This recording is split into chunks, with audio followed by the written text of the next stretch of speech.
Za pravno lice možete poslati e-fakturu direktno iz programa Avokado.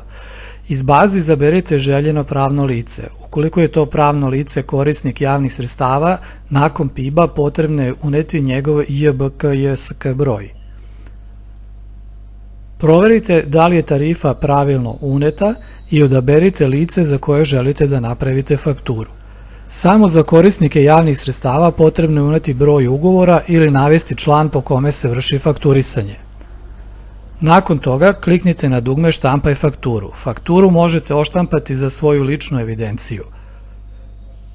Kliknite na dugme Zatvori. U levom meniju kliknite na dugme Fakture. Otvara se prozor sa svim izdatim fakturama, a poslednja napravljena faktura nalazi se na vrhu. Kliknite na fakturu koju želite da pošaljete da biste je selektovali, a zatim kliknite na dugme Pošalji.